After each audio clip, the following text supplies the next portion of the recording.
Willkommen zu Frequent Traveler TV und wie ihr seht, bin ich hier in der Natur. Die Sonne lacht, Schattenspiele und so weiter. Habe euch nochmal die Frage des Tages reinkopiert und reingepinnt. Aber erstmal willkommen zu einer neuen Folge von Frequent Traveler TV, heute live hier aus der Sommerdatscha.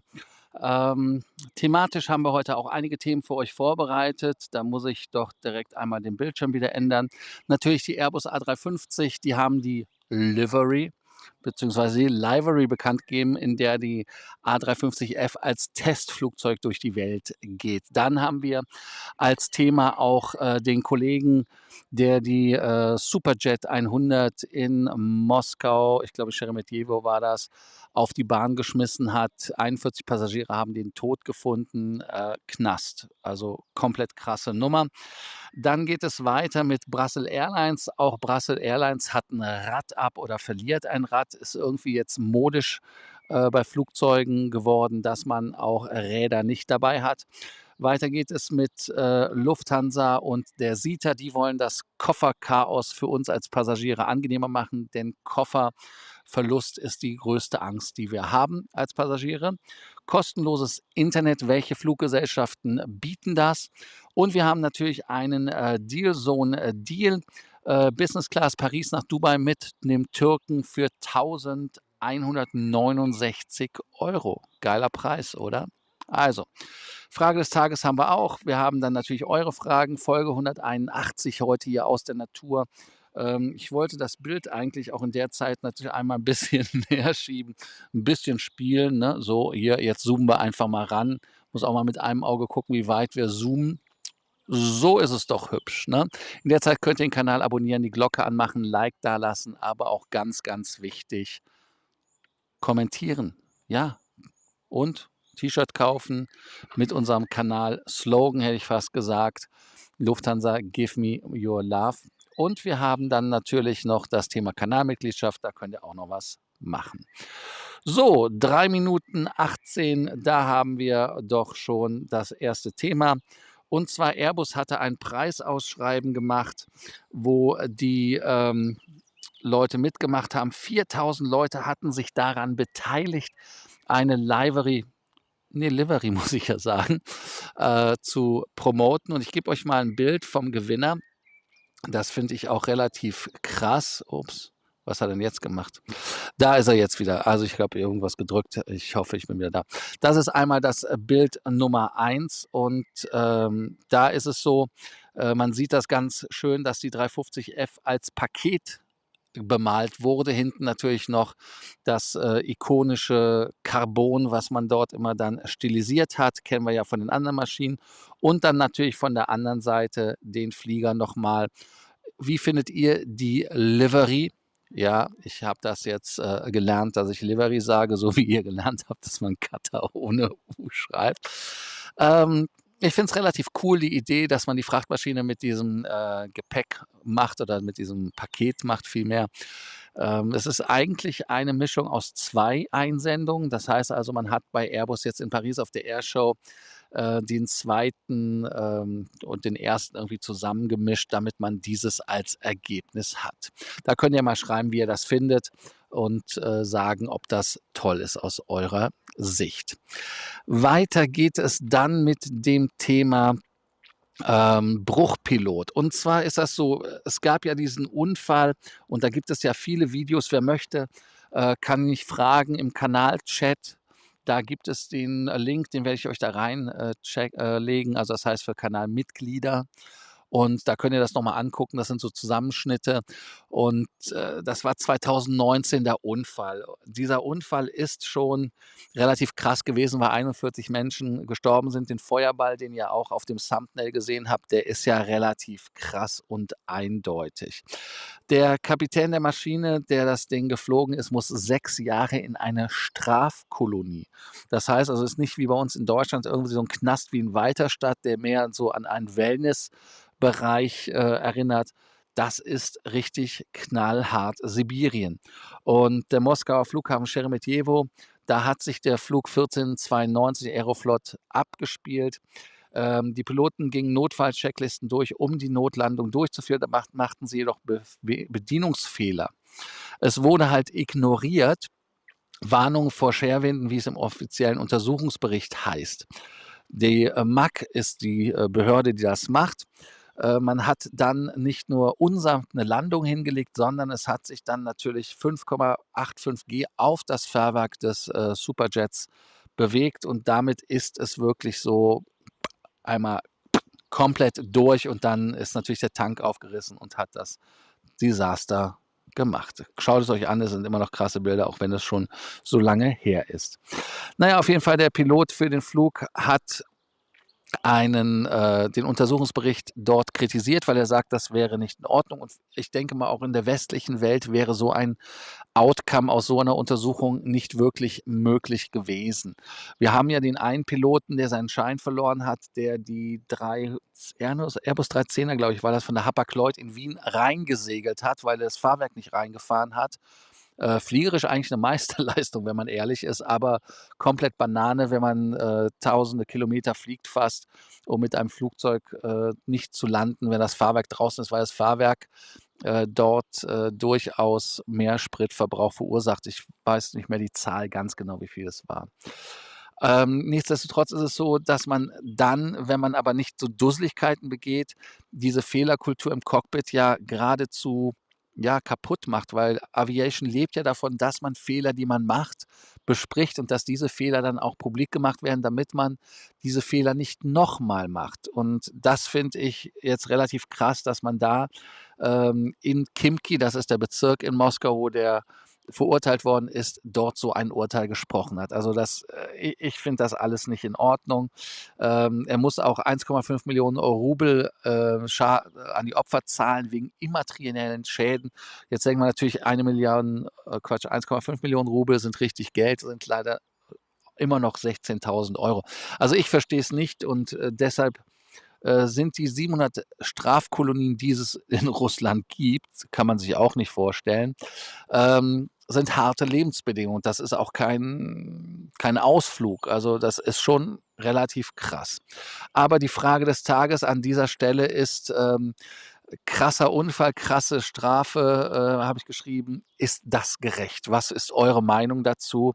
Und wie seht ihr das ganze Thema? Da bin ich mal gespannt, was ihr schreibt.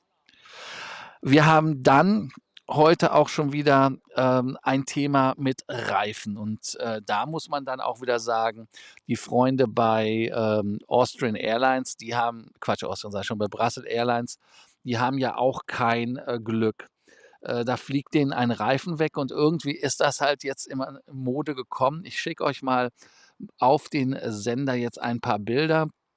Das wäre zum Beispiel einmal die Strecke in Vilnius, die Brussels gefahren ist, um dann festzustellen, da wo der Kreis ist, dass es dort dass es da einen Knall gab und der Reifen weg ist. Wenn ihr wissen wollt, wie das aussieht, dann kann ich euch noch ein zweites Bild geben. Das wäre das hier. Da sieht man das. Muss ein bisschen nach links schieben. Da sieht man einfach wirklich, dass vom linken Fahrwerk der innere Reifen weg ist. Also komplett krass. Und die Maschine ist dann zurückgerollt, dann wird natürlich kontrolliert und alles ist dann alles sehr kontrolliert abgelaufen. Man hat erst die Maschine verlassen dürfen, als das von außen kontrolliert worden ist, dass da nichts ausläuft oder sonst was, dass es gefährlich ist. Also ich muss euch ehrlicherweise sagen, ich finde das relativ krass, weil wenn man überlegt, die 787 zum Beispiel von der Scoot, da fehlt ja immer noch der Reifen, den hat man quasi bis heute nicht gefunden. Das Bugfahrwerk, wo das passiert ist, trägt 15% der Last. Das ist auch interessant. Ähm, aber Gott sei Dank haben alle Flugzeuge zwei Räder. Wenn eins wegfällt, dann ist das andere noch relativ cool da. Und der andere Unfall, den wir ja immer im Hinterkopf haben, wobei der 747 Cargo von der Luxair war da, ne, nicht Luxair, sag ich schon, Cargolux, so ist es richtig, von der Cargolux, wo das Fahrwerk weggeflogen ist wie so ein Spielzeug. Die Maschine stand immer noch wie eine Eins. Wer bei der 320er oder was es war eine 320er, genau, von 2003 gebaut. Wenn das Fahrwerk weg wäre, hätte der Flügel aufgeschlagen, aber bei der 747 hat man ja gesehen, weil da so viele Fahrwerke sind, aus dem Grund, dass das kein Problem war. Aber hier trotzdem mit einem Reifen noch stabil stehen, finde ich eine coole Sache. Flugzeug ist immer noch in der Kontrolle. Die Lufthansa schaut sich das an. Ein Thema, oh, wir können das Bild wegmachen. Warte, da ist es richtig. Wenn man in der Natur sitzt, ist das natürlich alles so ein bisschen aufregender. Ja, mal gucken, was hier so passiert, weil Leute mit dem Auto vorbeifahren. Dann ein Thema, was uns als Passagiere wirklich permanent, ja, ich sage jetzt mal Kopfschmerzen kostet und warum wir natürlich auch kein Gepäck aufgeben wollen. Das ist, weil Gepäck verspätet kommt, wegkommt oder was auch immer. Und jetzt gibt es eine Software der Firma Sita. Sita, das sind die Geräte, die übrigens den Check-in machen. Ihr müsst mal drauf gucken. Da sind so Sticker auf den Scan-Geräten, zum Beispiel Bordkartenscanner und so weiter. Da steht immer Sita drauf. Und die Sita ist halt jemand, die diese Software herstellen, weil 70% der München nicht richtig beförderten Gepäckstücke, schwieriges Wort, nicht richtig befördert, automatisch zum Besitzer dirigiert werden können. Heißt also, man will das jetzt mit Software machen. Der Verlust des eingecheckten Gepäcks ist die Sorge Nummer 1 bei Passagieren. Das ist natürlich, dass die Nicole Hock das sagt, weil sie ist ja von der Sita, die wollen ja ihr Produkt verkaufen. Ist ja komplett Banane, wenn die was anderes behaupten. Aber gut, Gepäck ist schon 'n Problem. Es ist aber nicht mehr nötig, eine Stunde am Band zu stehen und frustriert zu sein, wenn das Gepäck nicht ankommt, weil man 'ne SMS bekommen hat. Ich persönlich sage jetzt: „Na ja, also ich verstehe jetzt nicht, wo die Erneuerung ist oder der heilige Stein der Weisen." Ich habe an meinen Gepäckstücken habe ich AirTags und, wenn ihr das gesehen habt, ich habe da 'ne relativ, solide Anzahl an zweistelligen, AirTags an meinen Sachen und, da weiß ich auch, ob die Sachen geladen sind oder nicht. Und, ich habe ja auch schon gesehen, als ich in Frankfurt gelandet bin, mein Koffer steht noch in Helsinki. Also, dann kannst du direkt hintippen, kannst 'n, Claim machen und kannst dann sagen: „Da und da bitte hinschicken." Deshalb ist das für mich jetzt nicht so die Erneuerung. Ich kenne das zum Beispiel auch von Emirates, dass Emirates Passagiere proaktiv schon im Flug informiert und sagt, das Gepäck hat es nicht geschafft. Deshalb weiß ich jetzt nicht, warum Lufthansa da so verhandelt und wo das Geile sein soll.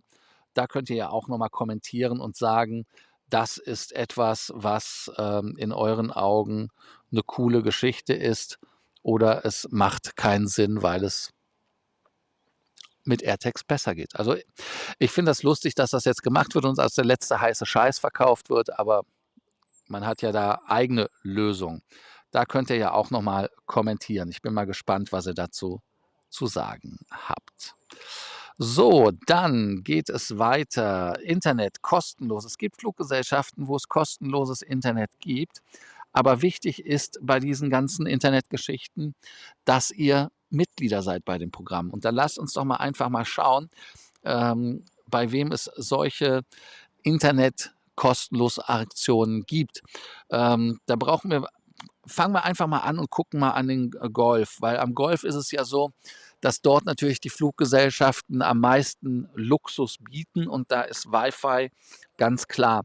Emirates und Etihad haben auch jetzt wieder angefangen, kostenloses Internet für ihre Mitglieder zu geben. Also wichtig ist, dass man halt bei Skywards oder bei Etihad Guest Mitglied ist, damit man das bekommt. Und, da kann man dann zumindest halt diese ganzen Messaging-Apps benutzen, heißt also die ganzen Sachen wie WhatsApp, iMessage und so weiter. Also, das finde ich ja schon mal cool. Ähm, Je nachdem, welchen Status man dann hat oder Buchungsklasse, gibt es dann natürlich noch mal kostenloses Internet. Qatar Airways gibt 30 Minuten bis eine Stunde für Privilege Club-Mitglieder, aber es ist nicht leider, netzwerkweit. Das kommt auch darauf an, mit welcher, Flatte, weil es halt auch Flugzeuge gibt, die kein Internet haben. In Nordamerika ist es natürlich so, dass es dort relativ großen Wettbewerb gibt und deshalb ist das Internet dort kostenlos bei vielen Fluggesellschaften. JetBlue, heute kein JetBlue-T-Shirt. Da ist es so, dass es dort seit 2017 kostenloses Internet gibt. Es ist auch nicht limited to messages, wie das schon heißt, sondern Netflix geht auch. Oder ähm, ist doch eine coole Sache, ne? Also, Netflix streamen im Flug. Ich selber gucke immer, dass ich auf meinem iPad, hier habe ich den Gaul, genug Filme draufgeladen habe, damit ich was gucken kann, damit ich davon nicht abhängig bin. Ich habe auch jetzt zum Beispiel YouTube Premium mir geholt, weil ich auf YouTube Sachen runterlade. Ist auch so eine Geschichte, die ich cool finde. Na ja, auf jeden Fall ist es so, dass man dort, das bekommt. Dann bei Delta, ist es so, dass die das auch jetzt angefangen haben für Sky Miles Member im Februar. Und, dann gucken wir doch mal einfach weiter. Bei Air Canada, da ist es so, dass man auch, kostenlos hat. Ähm, Dort gibt es übrigens auch als Lufthansa Miles& More Mitglied, kostenloses Internet als Partner. Das ist doch cool. Aber das ist dann halt wirklich nur dieses Standard, Nachrichtenschreiben. Jetzt gucken wir noch mal in Asien. Turkish Airlines hat auch im April Free Messaging. Also, das ist, finde ich, relativ cool, Free Messaging. Das ist ja auch das Einzige, was man wirklich gerne braucht, oder Streamen, weil telefonieren oder sowas, da habe ich persönlich immer so, also, wenn mein Nachbar mit dem Nachbarn sabbelt, ist das schon schlimm genug, aber wenn der Nachbar noch mit jemandem sabbelt, der irgendwo anders auf der Welt ist, dann dreht man relativ durch. Singapore Airlines hatte ich ja mal gesagt, dass die auch Wi-Fi ausrollen für alle Passagiere. Und wie sieht das in Europa aus? In Europa, Air Baltic, die haben kostenloses Internet, leider nicht auf allen Maschinen, kommt aber, rollt aus mit Starlink. Dann Finnair gibt, den, Platin-Mitgliedern weltweit kostenloses Internet. Ist jetzt nicht unbedingt so schnell, aber es funktioniert trotzdem. Innerdeutsch, hätte ich fast gesagt, innereuropäisch ist es, wenn es nicht eine Embraer oder eine ATR ist, was leider oft das passiert. Bin Helsinki-Wien mit einer, Embraer geflogen. Die Nachbarn, hätte ich fast gesagt, die Verwandtschaft ist zurückgekommen vom, Schwimmen. Relativ cool. Habe ich wegen euch nicht gemacht. Ich konnte wegen euch nicht schwimmen gehen. Ja, das ist das Schlimme, wenn man auf einer Insel ist. Da ist Wasser drumherum, dann kann man nicht schwimmen gehen, weil man Verpflichtungen hat. Jetzt Kanalmitglied werden, Like da lassen und ein bisschen auf die Tränendrüse drücken, bitte. Ja, also da gibt es dann eine Stunde, und bei den Freunden von SAS, da gibt es ja auch Internet. Bei Lufthansa gibt es nur Internet kostenlos, wenn man eine Buchungsklasse hat wie die First. Dann gibt es den Internet-Voucher. Die Freunde von der Swiss geben ja immer diese 50 MB oder was das da ist. Dann bist du mehr am Ein- und Ausloggen. Die geben dir schon einen ganzen Stapel natürlich, aber es ist schon, ja, es ist schon amüsant, was da geboten wird. Auch hier könnt ihr unten noch mal schreiben, was ihr davon haltet, ob Internet ein Grundrecht ist im Flieger oder ob ihr sagt, da möchte ich ehrlicherweise drauf verzichten, weil die Leute mich damit nerven. So, ihr wisst ja, bevor wir nerven, sind wir am Ende angekommen. Der Sendung gibt es natürlich noch mehrere Themen. Heißt also, wir haben jetzt den, Deal für euch um 18 Minuten und 40 Sekunden in die Sendung. Ich weiß gar nicht, hört ihr die Vögel im Hintergrund zwitschern? Ich bin mal gespannt, welche Situation ich morgen vorfinde, wo ich die Sendung mache. Aber lasst uns jetzt auf den Dealzone eingehen. Und zwar der Dealzone-Deal. Ich muss hier immer gerade auf meinem Notebook, was vor mir steht, rumklimpern, das richtige Bild suchen, und da haben wir es. Da seht ihr das dann auch schon, die Entfernungen, die es hier gibt. 1379 sind das. Ich sehe das jetzt gerade leider nicht richtig, weil es ja spielt. Genau, 1379. 1863 Meilen dann weiter nach, Dubai, sind hin und zurück 6523. Vom Deal selber können wir natürlich auch noch mal was sagen. Das geht auch. Das ist ein Business-Class-Deal. Vom Preis her hatte ich euch das ja gesagt, 1.169 Euro. Buchungsklasse ist J. Restriktionen gibt es, keine, außer dass man, 12 Monate Maximalaufenthalt hat. Man kann 2 kostenlose Stopover haben in der Türkei, jede Richtung, also relativ cool. Ticket ist nicht refundierbar, aber Änderungen kosten nur 100 € und 200 € im Falle eines No-Shows. Jetzt geht es weiter für euch natürlich hier den, Fährgeschichten, heißt also Mileage Calculator. Da haben wir die Buchungsklasse J, klar, Charles de Gaulle, Istanbul und, dann wieder, hin und zurück logischerweise. TAP gibt 13.024, 11.530 bei Air China, Avianca 9.768, 8.792 bei Turkish selber, 8.144 bei Lufthansa, 8.140 bei Egypt, 7.164 gibt es bei Dreien, das wäre South African, EVA, Air Canada, All Nippon, jetzt gucke ich gerade, ob man das sieht. Ja, das sieht man doch relativ gut. All Nippon 6.512, genau wie bei SAS, aber auch bei Air India und Asiana und weiter. Ihr seht es, Äthiopien, Aegean, Thai, Singapore Airlines, Copa und dann bei United gibt es auch nochmal 6.512. Und ihr wisst ja wie immer, ich bin immer beruhigt, wenn es bei den Freunden von Air New Zealand 0 Meilen gibt, weil da weiß ich, dass wir nichts falsch gemacht haben. Ja, gut, die Sonne geht langsam weg, die Farbe wird grüner und jetzt gehen wir auf die Frage des Tages. Die kann ich euch nochmal sagen. Wo haben wir sie denn? Hier haben wir sie. Da ist die Frage des Tages. Ich kann sie nochmal gucken. Frage des Tages, krasse Landung, krasse Strafe. Ist das gerecht? Was ist da eure Meinung zu? Sagt ihr, das ist okay oder das geht gar nicht, das geht auf keine Kuhhaut? Da bin ich mal wirklich gespannt, was ihr heute so auf den Heiligen Donnerstag zusagt. So, dann hallo Stadtbär, hallo Sven, hallo Matthias. Und dann hat Matthias natürlich was geschrieben. Bei der Strafe frage ich mich gerade, in Russland brauchen sie einen Sündenbock oder hat er wirklich einen massiven Verstoß gegen die Flugsicherheitsvorschriften begangen? Also er hat die Scherwinde nicht beachtet, aber ich glaube, wenn du eine Notlandung machst, dann geht dir der Kackstift und das ist ein dummer Fehler. Ganz klar, da gibt es keine zwei Meinungen, aber das ist das wie beim Autofahren. Das ist jetzt also man macht da dumme Sachen, aber ich weiß jetzt nicht, ob da 'n Straflager das Richtige wäre, um das zu ahnden, ehrlicherweise. Er hat auch 'n Flugverbot, aber das fällt gar nicht ins Gewicht, weil er ja eh im Straflager 6 Jahre ist und das Flugverbot, was er hat, ist, glaube ich, 3 Jahre. Also, insofern ist das eher Folklore, also und ich glaube auch nicht, dass den irgendjemand wiedernehmen wird.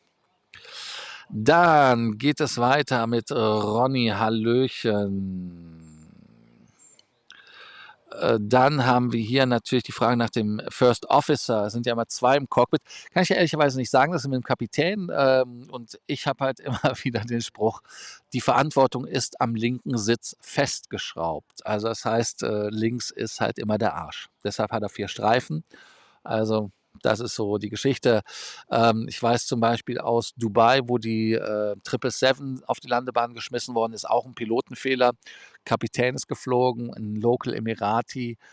Da haben sie auch den First Officer erstmal zu Hause in Hausarrest gesetzt und der ist dann aufgrund der australischen Gewerkschaft, weil er von Qantas ausgeliehen war an Emirates, ist er wieder zurückgeholt worden. Die haben gesagt, wenn der nicht kommt, ziehen wir unsere 150 Leute ab. Und dann hat man den direkt wieder nach Hause geschickt. Also ja, sind 2 Leute, aber halt links ist die Verantwortung festgeschraubt. So ist das. So, da gestern der Hon-Thema. Was hältst du persönlich von Stefan und Dominik, die ja mit Kreditkartenwerbung sinnlos die Welt eiern und das auf YouTube festhalten? Jeder hat seine Zielgruppe, jeder hat sein Thema und ich kenne ähm, Stefan, glaube ich, aus 2 Minuten Sprechen auf dem Allegris-Event im Februar bei der Lufthansa. Dominik kenne ich gar nicht. Deshalb kann ich zu den menschlich nichts sagen. Videos habe ich ehrlicherweise kein wirkliches Video präsent im Moment, weil ich zu lange nicht mehr geschaut habe, weil ich mit meinen Themen selber gar nicht durchkomme, andere noch großartig zu schauen. Ich schaue immer, wenn ich zur Entspannung schaue, schaue ich Videos zum Beispiel ähm, dieses Audit in den USA an, wo die zum Beispiel ID-Refusal machen. Das finde ich unheimlich lustig. Und dann auch, was ich lustig finde, ist Fail Army. Also insofern ganz andere Geschichte. Aber ja, jeder hat so sein Forte und die Zahlen sprechen ja für sich. Also die haben ja über 180.000, glaube ich, Follower. Da komme ich mit meinen paar 13.000 oder sowas leider nicht gegen an. Ähm, also da gibt es einen Markt für und dass sie das auf dem Weg machen, hey, das ist deren Ding. Ich mache es anders. Ich versuche das nicht über die Kreditkarten zu machen, weil ich auch den Status haben möchte, weil es mit Kreditkarten keinen Status gibt. Also ich bin da mehr so der Statusjünger. Sven hatte ja mal von mir so ein Ding geschickt gekriegt, was mir verboten wurde, als T-Shirt zu machen, muss ich ehrlicherweise gestehen. Ich muss mal gucken, ob ich das Bild schnell finde. Ähm, Warte, da gucken wir mal. Da war das Status Bear with me, da ist es. Ich glaube, das war's. Status Fuckboy. Das sollte auf 'n T-Shirt, aber, ehrlicherweise, ja, nein. So, viel erzählt. Für den Frachter genau das Richtige sein, ob man den Flieger dann auch mit DHL versenden kann und wenn ja, was kostet das Porto? Geht mit Beluga. Die Spunde Beluga kann man bei Airbus in Finki anfragen. Kann man auch als Team-Event machen.